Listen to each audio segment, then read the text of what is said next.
உங்களை குறித்து நீங்கள் எப்படி நினச்சிருக்கீங்கன்னு எனக்கு தெரியல.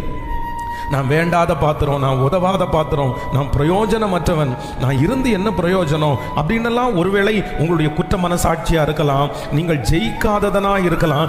ஏதோ ஒரு காரணத்தின் நிமித்தமாய் மனசுக்குள்ள ஒரு வேல்யூவுள்ள பர்சனாக உங்களுக்கு தெரியாமல் இருக்கும்னா, இன்றைக்கு ஆவியானவர் உங்களோடும் என்னோடும் கர்த்தர் பேசுகிறார்.